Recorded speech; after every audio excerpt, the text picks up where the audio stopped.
There we go. Hi guys. I am making keto. I lost it. I'm making keto spaghetti tonight. So I thought I would show you guys how I make this. You need a spaghetti squash. This is a huge one. It's like the size of my head. My tripod is short, and so it cuts my head off. But you guys can see. Look how big that is. Anyways, this is how I make my spaghetti squash. I know there's a few different ways to do it, but this is how I do it. Get yourself a big knife. This is a bread knife. It's very serrated, so it helps to get through the shell of the spaghetti squash. That, or I have my husband do it. But since I'm doing the video, I thought I would actually cut it tonight. So what I do is I lean in here really good and I cut the ends off.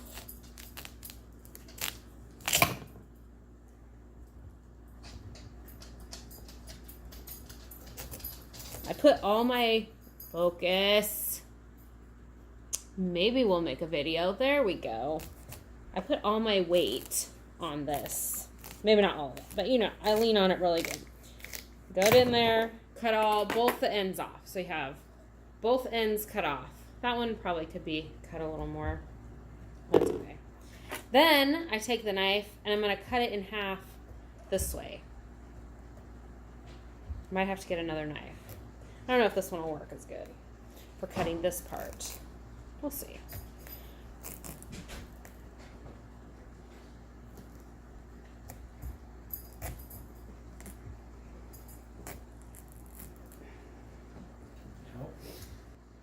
I'm going to get a different knife. This one doesn't work quite as good to cut through the middle.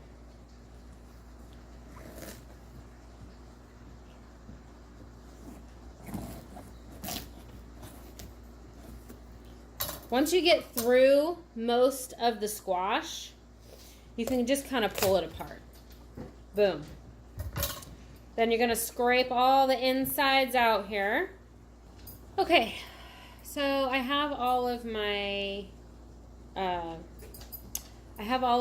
insides scraped out. It's okay if there's a little bit of, stringy stuff. Like I have a few little strings, but you want to get all the seeds out and most of the stringy stuff. Then you're going to take your knife or a big fork and you're going to stab a bunch of holes into the squash. And I'll show you guys this close up.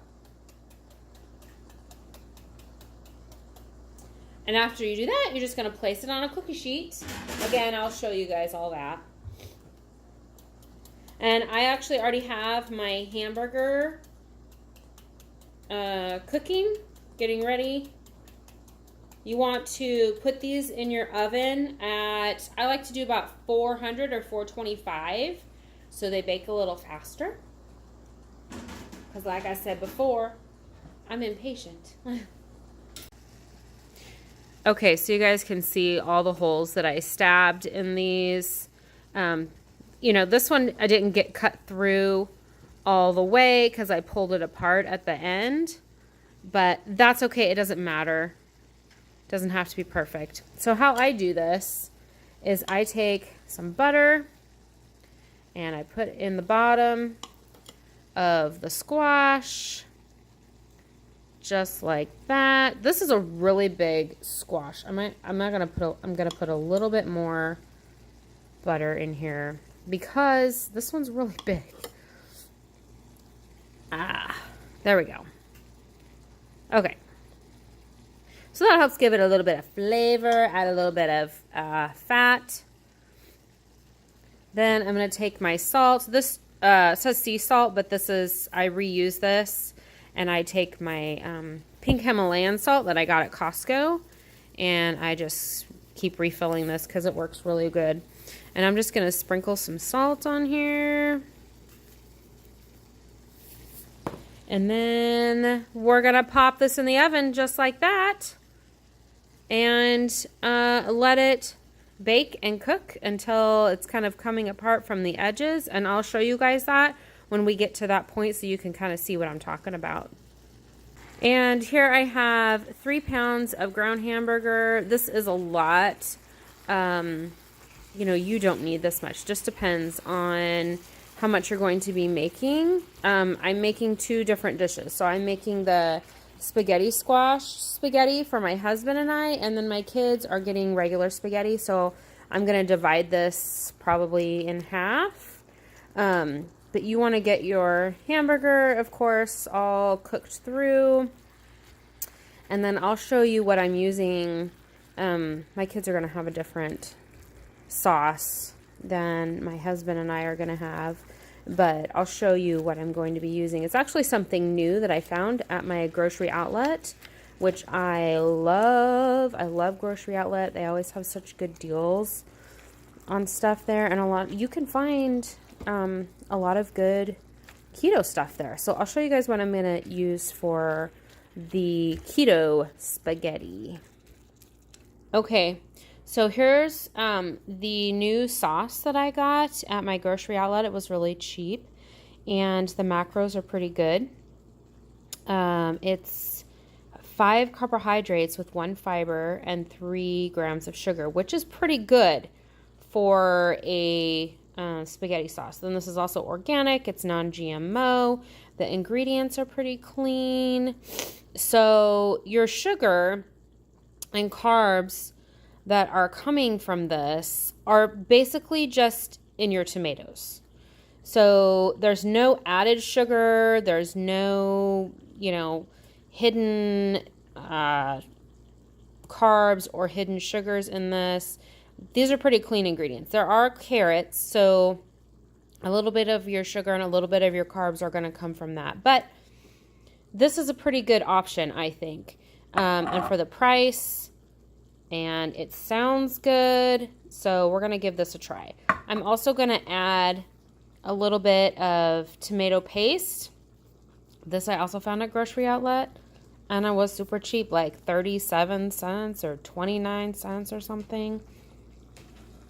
I don't know if I'll put this whole 6-ounce can in there, but possibly. So again, this is just tomatoes. So your carbs, there we go. So your carbs and your sugar are coming from the tomatoes. So this is a little bit higher in carbs and sugar, especially for 2 tablespoons. But remember, it's just coming from tomatoes. That's it. Then I'm probably going to add some diced tomatoes also. Again, grocery outlet. Thank you. There's the macros on that. That's for half a cup. So 4 carbohydrates, 1 fiber, 3 sugar. This, where are you? Ingredients right there. All in all, this is pretty clean.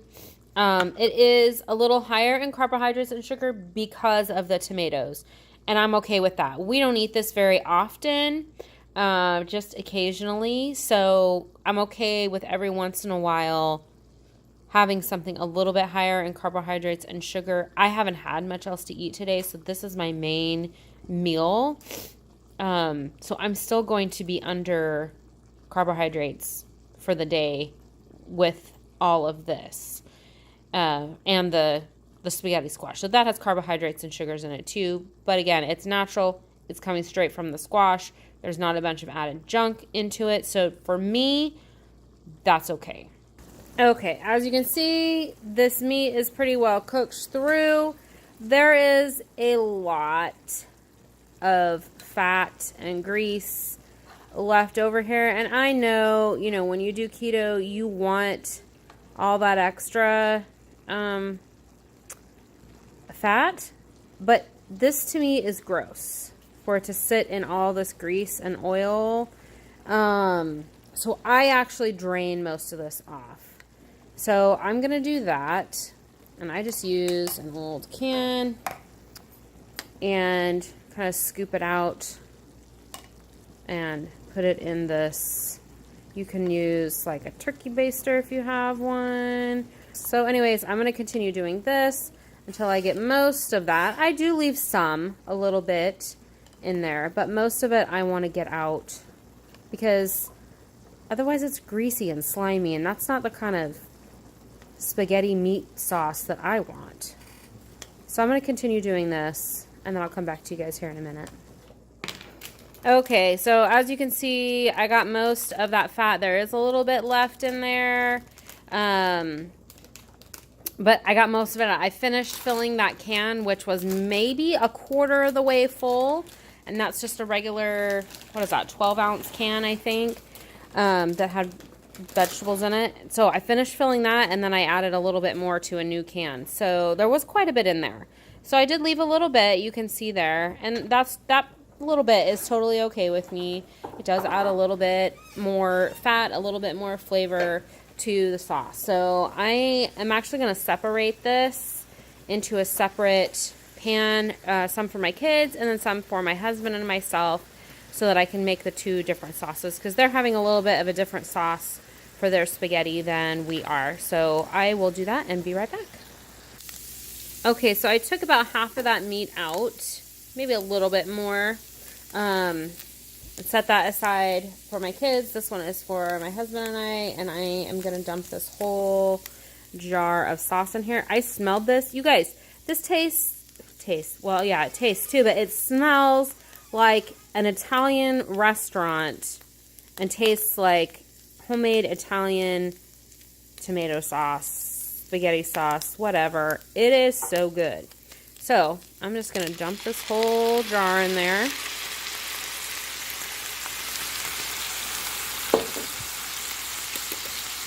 And then I'm going to add this can of tomatoes, because I like, you can omit the tomatoes. I like chunks of tomato in my sauce, but you can omit that, and that will save you some carbs and sugar. So feel free to do that. So this is going to be pretty saucy, which I like.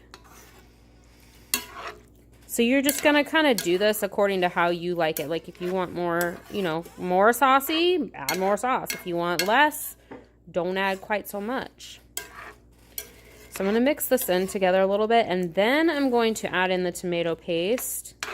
That will help to thicken it. It will help to really coat the hamburger, and then also when you have your spaghetti squash, it will really help to coat your spaghetti squash also and just stick to it. I found that adding even just a little bit of tomato paste really helps with that. So I'm going to do that, and that is kind of a two-handed job. So I'm going to do that, and then I'll be right back. Okay, so I've got my tomato paste all mixed in there. I don't know if you guys can tell in the video how much thicker this sauce is, but it really does make a huge difference. But again, you can leave that out if you want to cut back a little bit on the carb and sugar intake of this dish. Now, you're not going to be eating this whole pan of tomato sauce, or this whole pan of spaghetti sauce, or maybe you are. I don't know. I won't be, but my husband and I are going to share this, and there may even be some left over for another time. So this is a pretty big cast iron pan, and you can see it's pretty full. So this probably is going to last us a couple of meals. So I'm just going to let this sit here and simmer. I turned it down to low. I'm just going to let it sit here and kind of simmer a little bit while that spaghetti squash is finishing its cooking. And when that's ready to pull out of the oven, I will pull it out and show you guys. Okay, so I have pulled the squash out of the oven, and this one I'm already kind of started working on. This is a bigger one, so I think this one actually needs to go in a little bit longer, but I like to take a fork. This is a big, like, serving fork, and I like to kind of pull it apart and mix it up, and then stick it back in the oven for a little bit longer. This is still, it's not quite cooked all the way, but you want it to be stringy like this, because this is like your noodles. So you don't want to overcook it either, because then it just kind of becomes mushy. But this is still a little bit crunchy. more crunchy than I would like it to be. So I'm just going to do this, continue to kind of pull it all apart and put it back in the oven for a little bit longer. So just keep doing this till you get it all separated as much as possible from around the edges. Mix it all up in there. You can use a smaller fork too. This is a regular fork. See the difference? Big fork, regular fork. A lot of people ask me, how long do you leave this in for? I don't know, till it's done. Till it's done how you like it. Because not everybody's the same. But this has been sitting in the oven for as long as the meat has been cooking, and I've been working on that. So, you know, however long it takes you to let your meat cook and kind of mix everything together. We are back. My spaghetti squash is pretty well done. It looks the same as it did in the last shot, except it's a little more cooked. So I'm just going to take my spoon and I'm going to scrape out as much as I can. It should be fairly easy to scrape out. Not all of it is going to be stringy, especially if you're really scraping to get all the bits out. Some of it will kind of mash up a little bit. Mostly those pieces that are just down at the bottom of the shell. But the rest of it should be more stringy, kind of like noodles. So I am going to work to get all this out. And then I'll show you my big bowl of spaghetti squash.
Okay, so here I have scraped out my spaghetti squash. This one I left a little bit, and there I can scrape out a little bit more.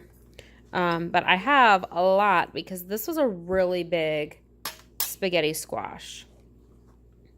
Here's my bowl. This is a fairly, I don't know what size this is, but that is a pretty, what is this on the side? I don't know. Extra cooked squash. This is a pretty good size bowl. And that's a lot of spaghetti squash. We won't be eating all of that tonight. So like I said, this is a meal that you could have for dinner, and then also, again, lunch for the next day. Okay, so I am going to show you guys how I plate this. We're just going to take some of our squash. Oh yeah, that little piece was just an extra-ly cooked spaghetti squash. Not anything dirty in the bowl. So if you want, now would be the time to measure your squash if you're tracking before you put it on your plate. I'm not really tracking anything right now, so I'm not doing that. I'm just going to scoop some out, put it on my plate, or you can use a bowl. A lot of times we just use a bowl. So there's that. Then take some of your sauce.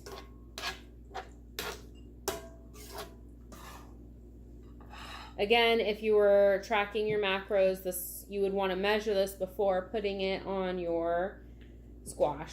So here's my plate of squash. It's going to slide if I'm not careful. Put your sauce on top. And then we like to add cheese. You could also add some sour cream. Sour cream is really good in this. I'm going to add some, this is Mexican style cheese. I know, Mexican cheese on an Italian dish. But it melts really well, so I like to use this one. Just sprinkle some of that on top. And then eventually you're just going to kind of all mix it in. At least I do anyway. I'm going to put a little bit of sour cream on top. Need to get a spoon.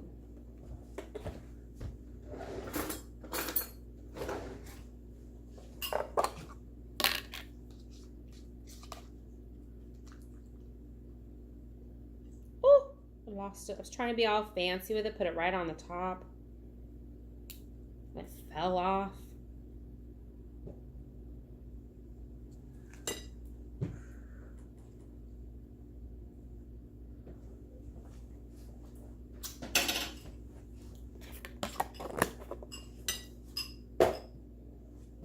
Okay, I'll bring you guys in.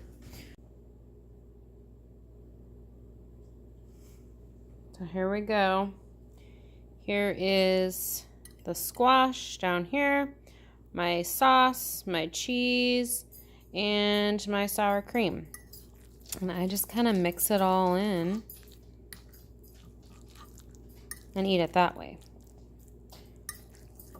But this is really, really good. At first, you know, if you're used to carbs and you're used to pasta, you know, this is probably going to be something you're like, oh, this doesn't taste like spaghetti. It's not what I want. But after a few times trying this, it's really, really good. And who knows, maybe you won't have a problem with it the first time. Maybe you won't think that, oh, I don't like this. It does not like spaghetti. You know, it did take me a few times because I was used to eating pasta. I was used to eating those carbs and that real noodle, doughy noodle feeling, you know. But I have really, really come to enjoy this dish. Like I said, though, we don't eat it very often because it is a little higher in carb and sugar content, but it's really good. And I think you guys should give it a try. So anyway, that's my video on the keto spaghetti. I hope you guys liked it. I hope it was helpful in some way to you. Don't forget to like, comment, and subscribe. Don't forget also to hit the notification bell so that you get notified as soon as I upload a new video. I'm going to try harder to make sure I have more videos out, more content for you guys. I do enjoy making videos. I do enjoy the editing process of things. Even though I'm still new at it, it's fun to learn. So I do enjoy doing it. So make sure you hit the notification bell so that you get notified when I upload a new video. And remember to always keep it simple, keep it easy, and keep it keto. Thanks for watching.